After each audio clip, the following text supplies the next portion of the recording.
मैं हूं कैलाश और स्वागत है आपका कैलाश की कक्षा में। इस वीडियो में हम लोग जानेंगे भारत रत्न के बारे में सब कुछ। किसे दिया जाता है, कब से शुरू किया गया और वो पूरी लिस्ट अब तक कितने लोगों को दी जा चुकी है, उनके बारे में सब कुछ जानेंगे। वीडियो पर नए हैं, चैनल पर नए हैं तो आप सब्सक्राइब जरूर कर लें। चलिए शुरू करते हैं। तो देखिए, भारत रत्न जो है वो देश का सर्वोच्च नागरिक सम्मान है, हाईएस्ट सिविलियन अवार्ड है, जिसकी शुरुआत हुई थी 1954 में, 1954 में, 1954 में ये शुरू हुआ था। और ये सभी व्यक्तियों को, यानी इसमें किसी प्रकार की जाति नहीं देखी जाती, क्या व्यवसाय है वो नहीं देखा जाता, क्या पद पे है वो नहीं देखा जाता, क्या लिंग है वो नहीं देखा जाता, बिना किसी भेदभाव के सभी इस अवार्ड के पात्र होते हैं।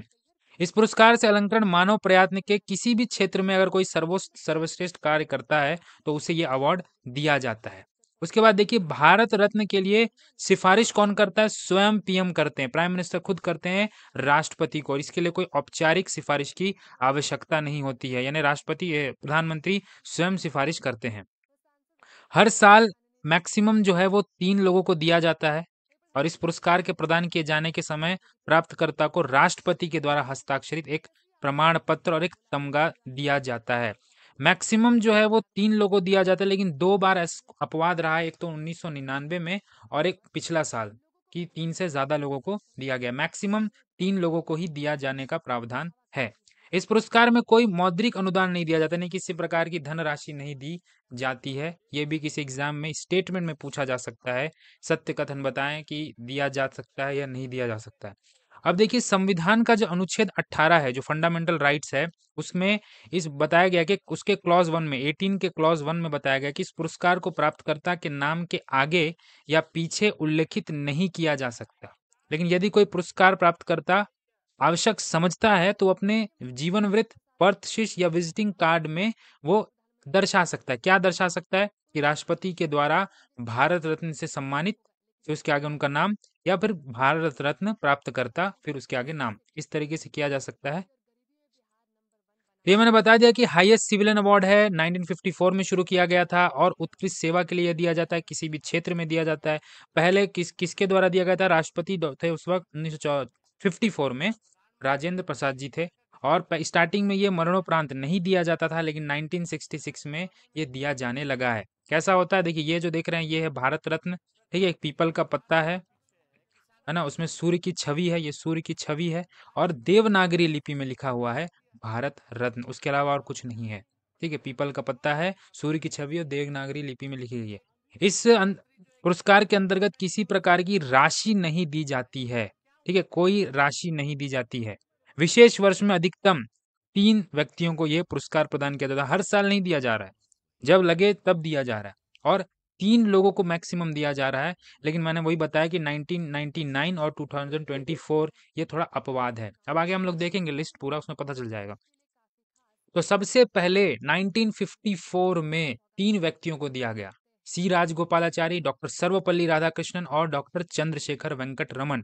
ये वो 3 व्यक्ति हैं जिनको दिया गया। लेकिन सबसे पहले जो दिया गया इन तीनों में भी, वो थे 1954 में चक्रवर्ती राजगोपालाचारी। चक्रवर्ती गोपालाचारी ये है वो व्यक्ति, इन्हें राजा जी के नाम से भी जाना जाता है, सीआर भी कहते हैं। और ये मूथ रिगनार राजा जी, इनका पूरा नाम था मूथ रिगनार राजा जी। ये भारत के अंतिम गवर्नर जनरल थे, भारत के अंतिम गवर्नर जनरल थे। ठीक, अब आए 3 व्यक्तियों को दिया गया 1954 में। तो ये थे सर्वपल्ली राधाकृष्णन जी। आपको पता होगा कि जो टीचर्स डे मनाते हैं 5 सितंबर को, इन्हीं के जन्म दिवस के दिन को मनाया जाता है। ये देश के दूसरे प्रेसिडेंट रहे हैं और पहले वाइस प्रेसिडेंट रहे हैं। अब आते हैं सीवी रमन जी की तरफ। इनको भी मिला था 1954 में और इनको 1930 में नोबेल प्राइज मिल चुका है फिजिक्स का, क्योंकि उन्होंने रमन इफेक्ट का खोज किया था। साथ ही साथ 1957 में लेनिन शांति पुरस्कार भी इनको मिल चुका है, यानी नोबेल प्राइज भी मिल चुका है, नोबेल प्राइज भी मिल गया है, भारत रत्न भी मिल चुका है और लेनिन जो पीस प्राइज होता है वो भी मिल चुका है। क्वेश्चन ऐसा आ जाता है कि सीवी रमन को इनमें से कौन सा अवार्ड नहीं मिला है? ये 3 ऑप्शन के अलावा एक और कोई सा अवार्ड का नाम आ जाएगा तो वो उसका आंसर होगा। नोबेल मिल चुका है, भारत रत्न मिल चुका है और लेनिन शांति पुरस्कार भी मिल चुका है। अच्छा, एक चीज और, 28 फरवरी को नेशनल साइंस डे के रूप में मनाया जाता है, नेशनल साइंस डे के रूप में मनाया जाता है इंडिया में। फिर अगले साल 1955 में फिर से 3 लोगों को दिया गया, भगवान दास जी को, एम विश्वेश्वरैया जी और पंडित जवाहरलाल नेहरू जी को। ठीक, ये भगवान दास जी हैं। ये एक तो स्वतंत्रता सेनानी थे, फिलोसोफर थे और कई संस्थाओं के संस्थापक भी रहे हैं। उन्होंने डॉक्टर जो एनी बेसेंट थी उनके साथ सहयोग किया था, व्यवसायी सहयोग, और उसके बाद सेंट्रल हिंदू कॉलेज की स्थापना की थी जो बाद में बीएचयू बनता है, और काशी विद्यापीठ की भी स्थापना इन्होंने की है। उसके बाद आते हैं एम विश्वेश्वरैया। एम विश्वेश्वरैया एक बहुत ही महान इंजीनियर थे और इनके जन्म दिवस को हम लोग 15 सितंबर को क्या मनाते हैं? अभियंता दिवस, इंजीनियर्स डे मनाते हैं, इंजीनियर्स डे। इनके बारे में कहा जाता है कि ये एक बार अंग्रेजों के साथ बैठ करके ट्रेन में सफर कर रहे थे और अंग्रेज इनका बहुत मजाक उड़ा रहे थे। अचानक से ये आते हैं और जंजीर जो होती है वो खींच देते हैं और ट्रेन रुक जाती है। तो फिर पूछते हैं कि ट्रेन किसने रोका? तो बोलते हैं मैंने रोका। क्यों? तो वो बताते हैं कि आगे पटरी टूटी हुई है या पटरी में कुछ डिफेक्ट है, और सच में जब जा करके चेक किया जाता है तो वो पटरी डिफेक्ट होता है। तो इतने मतलब ये इतने महान व्यक्ति थे, सोच के देखिए आप, कि ट्रेन में बैठे बैठे इनको पता चल गया था कि आगे क्या, और उसके बाद अंग्रेज इनकी महानता को मानने लगे। अब 55 में जो तीसरे व्यक्ति थे वो थे देश के पहले प्रधानमंत्री पंडित जवाहरलाल नेहरू जी। ठीक है, इनके बारे में तो बहुत चीज़ें, सारे चीज़ें सब कुछ जानते ही हैं बच्चे ने, चाचा नेहरू के रूप में जानते हैं, और अब तक सबसे ज़्यादा टेन्योर किसी प्राइम मिनिस्टर का रहा है तो वो इन्हीं का रहा है। लेकिन अब देखिए कि मैंने पहले ये जो स्टार्टिंग में मैंने ये बात बताया कि भारत रत्न के लिए सिफारिश स्वयं प्रधानमंत्री राष्ट्रपति को करते हैं, और जब ये अवार्ड इनको दिया जा रहा है तो ये खुद उस वक्त पीएम है, यानी खुद की सिफारिश इन्होंने की थी।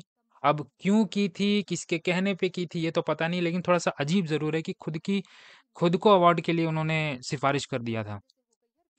अब आया 57, 56 में नहीं मिला, 57 मिला, और 57 में सिर्फ एक ही व्यक्ति को मिला था, वो थे गोविंद वल्लभ पंत। ये भी स्वतंत्रता सेनानी थे, एक भारतीय राजनेता थे, और ये यूपी के संयुक्त प्रांत उस समय कहा जाता था, उसके ये पहले सीएम रहे हैं, पहले सीएम रहे हैं सेंट्रल प्रोविंस के। नहीं, मध्य प्रांत नहीं, ये संयुक्त प्रांत के पहले सीएम रहे हैं, फर्स्ट सीएम रहे हैं, और देश के चौथे गृह मंत्री भी रहे हैं। और जब ये गृह मंत्री थे तो भारत को भाषा के अनुसार राज्यों में विभक्त करने में और हिंदी को राजभाषा के रूप में प्रतिष्ठित करने में इनका बहुत बड़ा योगदान था। इनका नाम है गोविंद वल्लभ पंत। अब अगले साल फिर आए, धुंडो केशव कर्वे को मिला, फिर से एक ही व्यक्ति को दिया गया। ये बहुत ही फेमस सोशल रिफॉर्मर थे और महिला शिक्षा पे और विधवा विवाह में इन्होंने बहुत बड़ा योगदान दिया है। लोग इन्हें महर्षि कर्वे के नाम से जानते थे।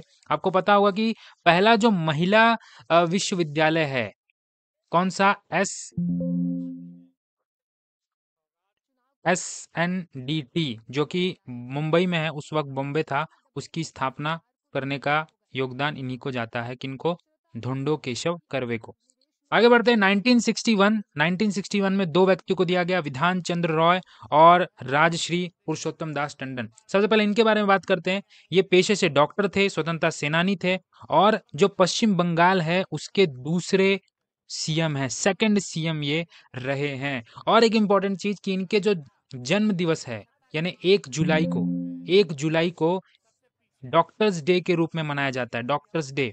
सवाल पूछ दे कि चिकित्सक दिवस किसके जन्म दिवस के दिन बनाया जाता है, तो आपको बताना होगा विधान चंद्र रॉय 1 जुलाई को, और पश्चिम बंगाल के दूसरे चीफ मिनिस्टर भी रहे हैं। अब आते हैं एक और स्वतंत्रता सेनानी, पॉलिटिशियन, जो कि कहा जाता है कि जब भारतीय राष्ट्रीय आंदोलन चल रहा था तो ये टॉप लीडर्स में से एक थे, और ये एक पत्रकार भी रहे हैं। इनकी बोली बहुत बढ़िया थी, ये भी सोशल रिफॉर्मर रहे हैं, और गांधी जी से लेकर के थोड़ा सा इनका मतभेद रहता था। इनका नाम है राजश्री पुरुषोत्तम दास टंडन। राजश्री इनको प्यार से कहा जाता था, और पुरुषोत्तम दास इनका टंडन इनका नाम है। तो 1961 में दो व्यक्तियों को दिया गया। अब 1962, मतलब इन्होंने इन्होंने शुरुआत की थी देना 1954 में, पहले राष्ट्रपति थे जो इन्होंने देना शुरू किया था। अब 62 में इनको खुद ये मिला है, क्योंकि भारत गणराज्य के देखिए प्रथम राष्ट्रपति थे, महान भारतीय स्वतंत्रता सेनानी थे, स्वतंत्रता आंदोलन में इनका योगदान प्रमुख नेताओं में थे, आईएनसी के अध्यक्ष के रूप में इन्होंने काम किया हुआ है, गणराज्य का संविधान भी दिया हुआ है, और इसके अलावा जो पहला मंत्रिमंडल था उसमें 1946-47 में ये कृषि और खाद्य मंत्री का दायित्व ये संभाल चुके थे। ने स्वतंत्रता के बाद जो अंतरिम मंत्रिमंडल वाला उसमें भी, और आजादी के बाद जब पहला मंत्रिमंडल आया है चुन करके जब आए तब भी ये मंत्री पद संभाले थे। इन्हें लोग प्यार से राजेंद्र बाबू कहकर पुकारते थे। अब 63 में 2 लोगों को दिया गया। एक थे डॉक्टर जाकिर हुसैन और एक थे डॉक्टर पांडुरंग अमन का काने। तो जाकिर हुसैन जी जो है वो भारत के तीसरे राष्ट्रपति थे, साथ ही साथ पहली बार किसी मुस्लिम व्यक्ति को राष्ट्रपति बनाया गया था 1967 से 69 के बीच। और ये तेलंगाना के रहने वाले हैं। फिर इनके फादर जो है यूपी में रह के चले गए थे। जब ये 23 साल के थे तभी ये जामिया मिलिया इस्लामिया जो यूनिवर्सिटी है उसकी स्थापना दल के ये सदस्य बन चुके थे। शिक्षाविद थे। अर्थशास्त्र में इन्होंने पीएचडी डिग्री के लिए ये जर्मनी गए और जब लौट कर आए तो जामिया के जो उप कुलपति के पद पर भी आसीन हुए। फिर केन जी के बारे में बात करें तो ये इतिहासकार थे, शिक्षाविद थे, वकील थे, संस्कृत विद्वान थे। इन्हें आप पहले जब देखेंगे तो एक से एक बड़े से बड़े विद्वान लोग ये हुआ करते थे। 53 से लेकर के 64 तक भारतीय संसद के जो ऊपरी सदन होता है राज्यसभा के लिए भी इनको नामित किया गया था। आगे बढ़ते हैं। 1966 ये इंपॉर्टेंट है। 1966 लाल बहादुर शास्त्री जी को दिया गया था और पहली बार मरणोपरांत ये दिया गया। जब इसकी शुरुआत हुई इस अवार्ड को देने की तब मरणोपरांत नहीं दिया जाता था, लेकिन साल 1966 वो वर्ष था जब पहली बार मरणोपरांत दिया गया। और किनको दिया गया? लाल बहादुर शास्त्री जी को दिया गया, जो कि देश के दूसरे प्रधानमंत्री थे। इन्हें काशी विद्यापीठ से शास्त्री की उपाधि दी गई थी। ठीक है। भारत की स्वतंत्रता के पश्चात शास्त्री जी को उत्तर प्रदेश के संसदीय सचिव के रूप में नियुक्त किया गया था। गोविंद वल्लभ पंत जो कि सीएम थे और उनके मंत्रिमंडल में उन्हें पुलिस और परिवहन मंत्रालय सौंपा गया था। परिवहन मंत्रालय के जब उनका कार्यकाल था तो पहली बार उन्होंने महिला संवाहकों को यानी कंडक्टर्स को नियुक्ति की थी, ये पहली बार। और पुलिस मंत्री में होने के बाद उन्होंने भीड़ को नियंत्रित करने के लिए लाठी की जगह पे पानी का बौछार का इस्तेमाल इन्होंने करवाया था। इनका प्रधानमंत्री कार्यकाल को देखें तो 1964 में जब नेहरू जी का देहावसान हो जाता है तो अभी चूंकि इनकी जो इमेज था वो बहुत साफ सुथरा था तो 64 में देश का प्रधानमंत्री इनको बनाया जाता है और 9 जून 1964 को ये पदभार ग्रहण करते पीएम का। 65 का जो भारत पाकिस्तान का युद्ध हुआ था उससे पहले चीन का युद्ध से भारत हार चुका था, तो बहुत एक कठिन परिस्थिति थी इनके लिए। और फिर आपको पता होगा कि ताशकंद में पाकिस्तान के प्रधानमंत्री अयूब खान के साथ युद्ध समाप्त करने के समझौते पर ये हस्ताक्षर करने गए थे और अगले दिन ही 11 जनवरी 1966 को रहस्यमयी तरीके से इनकी मौत हो जाती है, जो आज भी रहस्य बना हुआ है। लेकिन जिनकी जो सादगी थी वो बहुत ही अद्भुत थी। एक पीएम के पद पर रहते हुए जिस तरह की सादगी इनकी थी ये वाकई लाजवाब है। अब आते हैं 1971 में जब दिया गया इंदिरा गांधी जी को, और ये पहली महिला थी जिनको ये अवार्ड दिया गया। इससे पहले अब तक पुरुषों को दिया जाता है, ये पहली महिला थी। अब देख भारत की अब तक की एकमात्र ये महिला प्रधानमंत्री भी हैं। पहली महिला प्रधानमंत्री पूछे तो इंदिरा गांधी जी है अब तक की, है क्योंकि अब तक कोई और फीमेल प्राइम मिनिस्टर बने नहीं है। साथ ही आप देखिए तो पहली महिला है जिन्हें भारत रत्न दिया गया और उनको प्यार से प्रियदर्शनी का नाम दिया बोला करते थे, और ये दिया था नाम किसने? रविंद्रनाथ टैगोर जी ने। सबसे पहले 1966 से 67 तक पीएम रही। उसके बाद मोरारजी देसाई प्रधानमंत्री बनते हैं। फिर 1980 से 1984 तक जब तक इनकी राजनीतिक हत्या हो जाए तब तक ये प्रधानमंत्री के पद पर रही हैं। अब आते हैं वीवी गिरी। इनका पूरा नाम था वराह वेंकट गिरी, जो कि देश के तीसरे उपराष्ट्रपति थे, चौथे राष्ट्रपति रहने। ये उपराष्ट्रपति का पद भी संभाल चुके हैं और राष्ट्रपति का पद भी संभाल चुके हैं। 1975 में इनको दिया जाता है भारत रत्न और भारत के पहले कार्यवाहक राष्ट्रपति के रूप में भी रह चुके हैं। इन्हें सवाल आ जाए कि इनमें से कौन सा कौन सा व्यक्ति राष्ट्रपति भी रहे हैं, उपराष्ट्रपति भी रहे हैं और कार्यवाहक राष्ट्रपति भी रहे हैं, और वो भी कार्यवाहक पहले रहे हैं, तो वो होंगे वीवी गिरी। 1913 में इन्होंने कानून का अध्ययन करने के लिए डबलिन यूनिवर्सिटी के चले गए थे। डबलिन कहाँ पर है? आयरलैंड में है। और वहाँ के आयरिश नेशनल मूवमेंट में शामिल होने की वजह से 1916 में इन्हें आयरलैंड से बाहर निकाल दिया गया था। वापस आए और मद्रास में ये वकालत करना शुरू कर दिए थे। उसके बाद मद्रास और नागपुर का जो रेलवे मजदूर ट्रेड यूनियन है उसको गठित कई उन्होंने बनाया और आगे चलकर अखिल भारतीय रेल कर्मचारी संघ के नाम से ये जाना जाता है। अखिल भारतीय रेल कर्मचारी संघ का सोच के देखिए गठन करने वाले वराह वेंकट गिरी जी हैं। फिर जिनेवा में 1927 में जो इंटरनेशनल जो मजदूर कॉन्फ्रेंस हुआ था और उन्होंने मजदूरों की तरफ से ये हिस्सा लिए थे। साथ ही दूसरा जो विश्व युद्ध है, भारत छोड़ो आंदोलन के दौरान भी वो जेल में जा चुके हैं। साथ ही मद्रास के गवर्नमेंट में ये श्रम, उद्योग और सहकारिता और वाणिज्य विभागों के मंत्री भी रह चुके हैं। इन्हें बहुत बड़ा नाम है वीवी गिरी जी का। कब दिया गया इनको? 1975 में भारत रत्न दिया गया है। आगे बढ़ते हैं 1976 में के कामराज या कुमार स्वामी कामराज, जो कि तमिलनाडु के राज्य के जो थे वो स्वतंत्रता सेनानी थे, राजनेता थे। और मद्रास, उस वक्त मद्रास था, आज तमिलनाडु है, उसमें ये भारतीय संविधान सभा के सदस्य भी चुने गए थे। साथ ही साथ उसके ये दूसरे चीफ मिनिस्टर भी ये रहे हैं। और आपको पता होगा इनको किंग मेकर के नाम से जाना जाता था। किंग मेकर के नाम से इनको जाना जाता था क्योंकि देश के 2 प्रधानमंत्री चुनने में इनकी बहुत महत्वपूर्ण भूमिका रही है।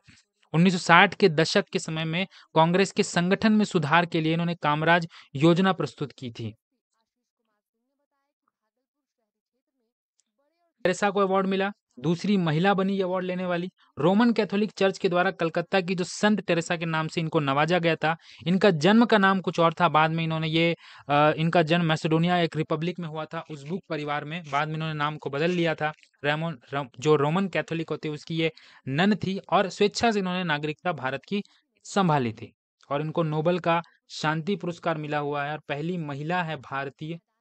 भारतीय महिला है जिन्हें नोबेल मिला है, और भी शांति का नोबेल मिला है। अब आता है 1983। विनोबा भावे। विनोबा भावे एक स्वतंत्रता संग्राम सेनानी, सामाजिक कार्यकर्ता, प्रसिद्ध गांधीवादी नेता थे। इनका मूल नाम जो था विनायक नरहरि भावे था और महात्मा गांधी का आध्यात्मिक उत्तराधिकारी इनको समझा जाता था। भूदान आंदोलन के रूप में इनको अच्छे से जाना जाता है और 1983 में इनको भारत रत्न दिया गया है। अब आते हैं 1987 में खान अब्दुल गफ्फार खां। ये सीमा प्रांत और बलूचिस्तान के एक महान नेता थे। इनको सरहदी गांधी या सीमांत गांधी या बच्चा खां या बादशाह खान के नाम से जाना जाता था। सीमांत गांधी, बच्चा खां, बादशाह खान के नाम से खान अब्दुल गफ्फार खान को जाना जाता था। और 1930 में इन्होंने खुदाई खिदमतगार नाम के संगठन की स्थापना की थी और यह संगठन लाल कुर्ती दल के नाम से भी जाना जाता था। तो ये इंपॉर्टेंट है। 1930 में खुदाई खिदमतगार किस नाम से जाना जाता है, ये इंपॉर्टेंट है। और खान अब्दुल गफ्फार खान को 1987 में दिया गया था भारत रत्न। अब आते हैं 1988। एम जी रामचंद्रन, मरुथुर गोपालन रामचंद्रन इनका पूरा नाम था। प्रारंभिक नाम एमजीआर से लोकप्रिय हुआ। ये भी एक पॉलिटिशियन थे, एक्ट्रेस भी रहे हैं। 1977 से लेकर के 87 तक ये तमिलनाडु के सीएम रहे थे। साथ ही एआईडीएमके के संस्थापक हैं और पहले ये महासचिव भी रहे। 19 मार्च 1988 को मरणोपरांत इनको ये सर्वोच्च नागरिकता से सम्मान किया गया था, भारत रत्न इनको दिया गया था। तमिलनाडु राज्य का जो फिल्म पुरस्कार है और 3 फिल्म फेयर पुरस्कार दक्षिण ये जीत चुके हैं। इसके अलावा मतलब एक्टर भी थे और पॉलिटिशियन भी थे। अब 1990 2 व्यक्ति को दिया गया, भीमराव अंबेडकर जी को और नेल्सन मंडेला को। तो दलितों के लिए इन्होंने बहुत काम किया, अछूतों के लिए इन्होंने बहुत काम किया है। संविधान बनाने के लिए जो ड्राफ्ट कमेटी जो थी उनके ये प्रेसिडेंट थे। 7 दल सदस्य था और उसमें ये प्रेसिडेंट थे और संविधान को बनाने में इनका बहुत बड़ा रोल है। और साथ ही स्वतंत्र भारत के पहले विधि मंत्री यानी कानून मंत्री ये हैं और संविधान के जनक, मैंने बताया है कि कॉन्स्टिट्यूशन बनाने में इनका बहुत बड़ा रोल था, तो भारतीय संविधान के जनक भी माने जाते हैं। 1990 में दूसरे व्यक्ति को दिया गया, वो थे नेल्सन मंडेला, जो कि दक्षिण अफ्रीका के पहले अश्वेत राष्ट्रपति थे। इससे पहले गोरे लोग बनते थे, थोड़े से ये डार्क थे। ये पहली बार अश्वेत व्यक्ति थे जो राष्ट्रपति बने थे। राष्ट्रपति बनने से पहले दक्षिण अफ्रीका में सदियों से चल रहे जो रंग भेद है उसका ये विरोध करने वाले थे। अफ्रीकी नेशनल कांग्रेस और इसके सशस्त्र गुट में सिजवे के अध्यक्ष भी रह चुके हैं। 27 साल के थे जब रॉबिन द्वीप के कारागार में बिताया, वहां कोयला खनिक का काम करना पड़ा था। 1990 में श्वेत सरकार से एक समझौते के बाद उन्होंने नए दक्षिण अफ्रीका का निर्माण किया। वे दक्षिण अफ्रीका समूचे विश्व में रंग भेद का विरोध करने के प्रतीक बन गए। और आपको बता दो ये इंपॉर्टेंट चीज कि संयुक्त राष्ट्र संघ ने इनके जन्म दिवस को नेशनल मंडेला अंतर्राष्ट्रीय दिवस के रूप में मनाने का निर्णय लिया गया। यूएन मनाता है ये इनके जन्म दिवस को। आगे चलते हैं 1991 में राजीव गांधी जी को, सरदार वल्लभ भाई पटेल को और मोरारजी देसाई को दिया गया था। राजीव गांधी जी 7वें प्रधानमंत्री थे। साथ ही इनके जन्म दिवस के अवसर पर 20 अगस्त को सद्भावना दिवस मनाया जाता है। साथ ही इनकी जो मृत्यु हुई थी उस दिन को आतंकवाद विरोध दिवस के रूप में भी मनाया जाता है राजीव गांधी जी को। उसके बाद सरदार वल्लभ भाई पटेल, इनका पूरा नाम था वल्लभ भाई झावेर भाई पटेल। सरदार पटेल के लोग से नाम इनको जानते थे। देश के पहले उप प्रधानमंत्री थे। भारतीय राष्ट्र कांग्रेस के एक वरिष्ठ नेता भी थे। और जो आज जो इतने सारे जो देसी रियासतें हैं उनको एक करने में इनका बहुत बड़ा रोल माना जाता है। ये देश के पहले गृह मंत्री भी रहे थे। फिर आते हैं मोरारजी देसाई। मोरारजी देसाई देश के चौथे प्रधानमंत्री थे और इनको 1991 में सर्वोच्च भारत रत्न का दिया गया है। साथ ही पाकिस्तान के सर्वोच्च सम्मान निशाने पाकिस्तान से भी सम्मानित किया गया था। ये पहले व्यक्ति हैं और अभी तक एकमात्र व्यक्ति हैं जिनको भारत रत्न भी मिला हुआ है और पाकिस्तान का सर्वोच्च जो नागरिक सम्मान है उनका निशाने पाकिस्तान वो मिला। याद रखेंगे मोरारजी देसाई। और 81 वर्ष की आयु में प्रधानमंत्री बने थे और अब तक के सबसे बुजुर्ग व्यक्ति हैं जो प्रधानमंत्री के पद पर आसीन हुए हैं। आगे बढ़ते हैं 1992 मौलाना अबुल कलाम आजाद, जे.आर.डी. टाटा और सत्यजीत रे को दिया गया था। एक मुस्लिम विद्वान थे, कवि थे, लेखक थे, पत्रकार थे। खिलाफत आंदोलन में उनकी बहुत महत्वपूर्ण भूमिका रही थी और 1923 में आईएनसी के कांग्रेस के सबसे कम उम्र के प्रेसिडेंट बने थे। 1923 में जब इनको बनाया गया तो सबसे कम उम्र के ये व्यक्ति थे। साथ ही 1940-45 के बीच भी कांग्रेस के ये प्रेसिडेंट रहे हैं और 1952 में संसद चुने गए और भारत के पहले शिक्षा मंत्री भी ये रहे हैं।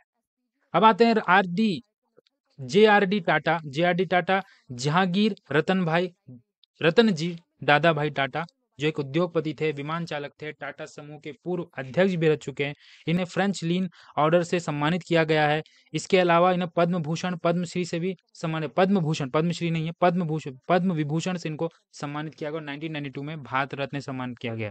तीसरे व्यक्ति जो 1992 में दिया गया वो थे सत्यजीत रे। एक बंगाली फिल्म निर्देशक हैं, लेखक हैं, चित्रकार हैं, कॉस्ट्यूम डिजाइनर है। इनके जीवन में 37 फिल्में को इन्होंने डायरेक्शन किया था। पहली जो इनकी फिल्म थी वो थी पाथेर पंचाली जो 1955 में आई और कान फिल्म फेस्टिवल में फिल्म जो उत्सव था उसमें सर्वोत्तम मानवीय प्रलेख का पुरस्कार भी इनको दिया गया है। अब चलते 1997 में गुलजारी लाल नंदा जी को दिया गया, अरुणा आसफ अली और अब्दुल कलाम आजाद जी को दिया गया। 1900 देखिए ये 2 बार कार्यवाहक पीएम रह चुके, 2 बार। जब 1964 में जवाहरलाल नेहरू की मृत्यु हुई तब बनाए गए और जब लाल बहादुर शास्त्री जी की 1966 में मृत्यु हुई तब इनको 2 बार बनाया गया। यानी 2 बार ये कार्यवाहक रहे हैं और अब तक यही एकमात्र जो व्यक्ति हैं जो कार्यवाहक प्रधानमंत्री के रूप में कार्य कर चुके हैं।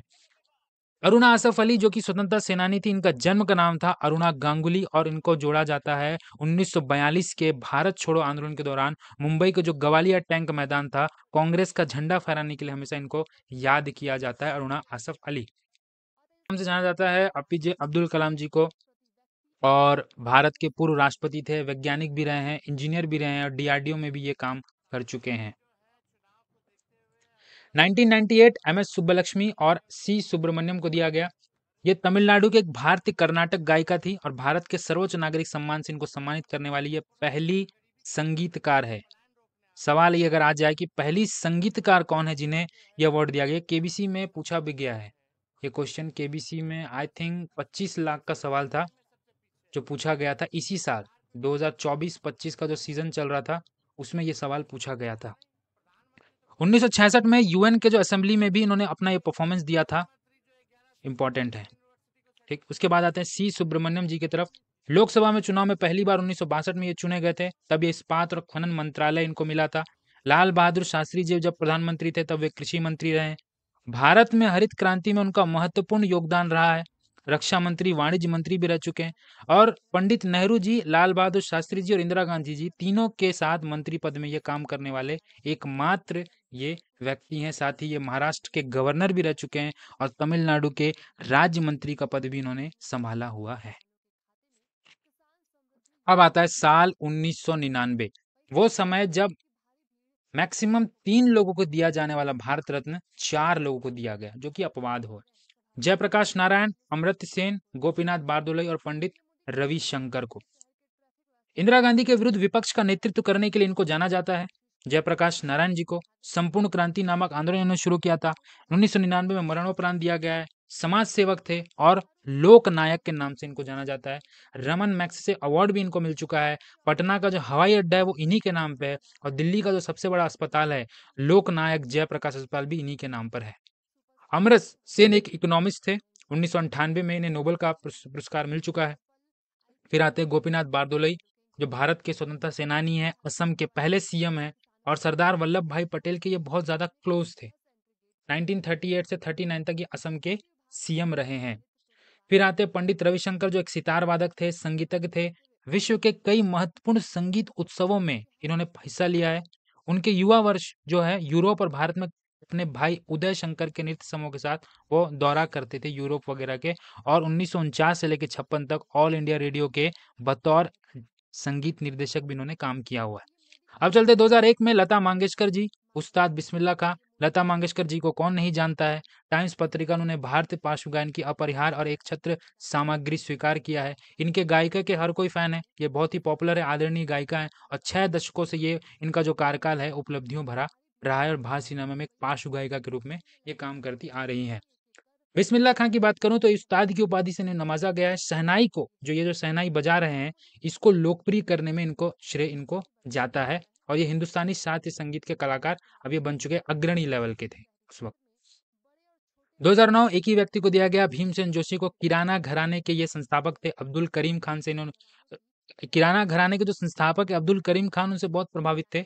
1933 में वो गुरु की तलाश में घर से निकल गए थे और अगले 2 वर्षों तक वो बीजापुर, पुणे और ग्वालियर जैसे जगह में रहे। उसके बाद उन्होंने बहुत मेहनत करके ये मुकाम हासिल किया। संगीत की बाद में इन्होंने शिक्षा ली थी और अब्दुल करीम खान के शिष्य पंडित राम भाव कुंदगोलकर से उन्होंने शास्त्रीय संगीत की शुरुआत की थी। तो याद रखेंगे 2009 को इन्होंने भारत रत्न दिया गया भीमसेन जोशी को। फिर आ गया 2014, 5 साल के बाद 2 व्यक्तियों को दिया गया, चिंतामणि नागेशा चंद्र राव और सचिन तेंदुलकर को, जिन्हें सीएन राव के नाम से भी जाना। चिंतामणि नागेश रामचंद्र राव एक भारतीय रसायनज्ञ हैं। घन अवस्था संरचनात्मक रसायन शास्त्र के क्षेत्र में मुख्य रूप से इन्होंने काम किया है। सीवी रमन, एपीजे अब्दुल कलाम और उसके बाद ये तीसरे वैज्ञानिक है जिनको भारत रत्न दिया गया है ना। सीवी रमन, एपीजे अब्दुल कलाम और उसके बाद तीसरा व्यक्ति सीएन राव को दिया गया। प्रधानमंत्री के वैज्ञानिक सलाहकार के रूप में सेवा कर रहे हैं। ये इंपॉर्टेंट है, इसको याद रखना। फिर 2014 में दिया गया था ग्रेट क्रिकेट के भगवान कहे जाने वाले सचिन तेंदुलकर को ये अवार्ड दिया गया साल 2014 में, और ये अवार्ड पाने वाले सबसे युवा खिलाड़ी हैं, सबसे युवा व्यक्ति हैं, सबसे युवा व्यक्ति हैं। पहले क्रिकेटर हैं, सबसे युवा व्यक्ति हैं, ये आपको याद रखना होगा। और राजीव गांधी खेल रत्न पाने वाले भी ये पहले युवा खिलाड़ी हैं। 1999 में इनको दिया गया था राजीव गांधी खेल रत्न। ओडीआई क्रिकेट में सबसे ज्यादा रन, टेस्ट क्रिकेट में सबसे ज्यादा रन, सबसे ज्यादा बार मैन ऑफ द मैच, सबसे ज्यादा बार man of the series, one day में सबसे ज्यादा बाउंड्री चौका लगाने का रिकॉर्ड हो और सबसे पहला दोहरा शतक का रिकॉर्ड हो, सारा रिकॉर्ड आज भी सचिन तेंदुलकर के नाम है।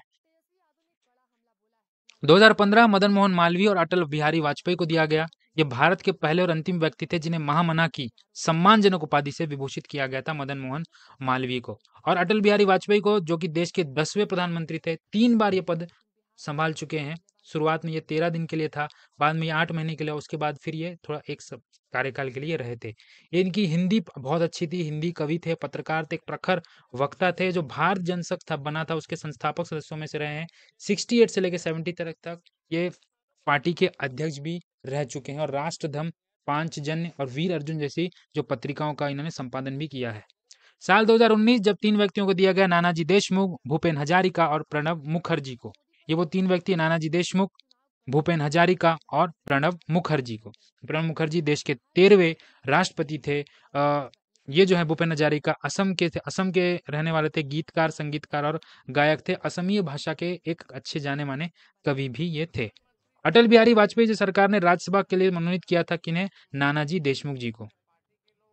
अब साल 2024 5 व्यक्तियों को दिया गया, 5 व्यक्तियों को भारत रत्न दिया गया, सबसे ज्यादा। इसको लेकर कई बार विरोध भी हुआ। कौन कौन? कर्पूरी ठाकुर जी, भारत के स्वतंत्रता सेनानी, शिक्षक, राजनीतिज्ञ और बिहार के दूसरे डिप्टी सीएम और 2 बार सीएम रह चुके थे। इन्हीं की लोकप्रियता के कारण इन्हें जननायक कहा जाता था। लाल कृष्ण आडवाणी जो देश के एक समय था जब ये प्रधानमंत्री पद के बहुत अच्छे दावेदार माने जा रहे थे, लेकिन 1998 से 2004 तक सबसे लंबे समय तक गृह मंत्री रहने का, लोकसभा में विपक्ष के लिए लंबे समय तक सेवा करने का नेता, साथ ही भारत की वर्तमान सत्तारूढ़ भाजपा के सबसे लंबे समय तक सेवा करने वाले अध्यक्ष भी ये रह चुके हैं। और प्रधानमंत्री, मैंने बताया कि 2009 में प्रधानमंत्री पद के ये बहुत बड़े उम्मीदवार थे। अगर कांग्रेस की सरकार नहीं बनती, यूपीए की गवर्नमेंट नहीं बनती और एनडीए की बनती, तो ये 2009 में मनमोहन सिंह की जगह शायद ये प्रधानमंत्री होते। और देश के उपराष्ट्रपति पद भी, उप प्रधानमंत्री के पद पे भी ये रह चुके हैं। फिर आता है एम एन स्वामीनाथन, हरित क्रांति के जनक, ग्रीन रेवोल्यूशनरी के लिए जाना जाता है। एक अनुवांशिक वैज्ञानिक है।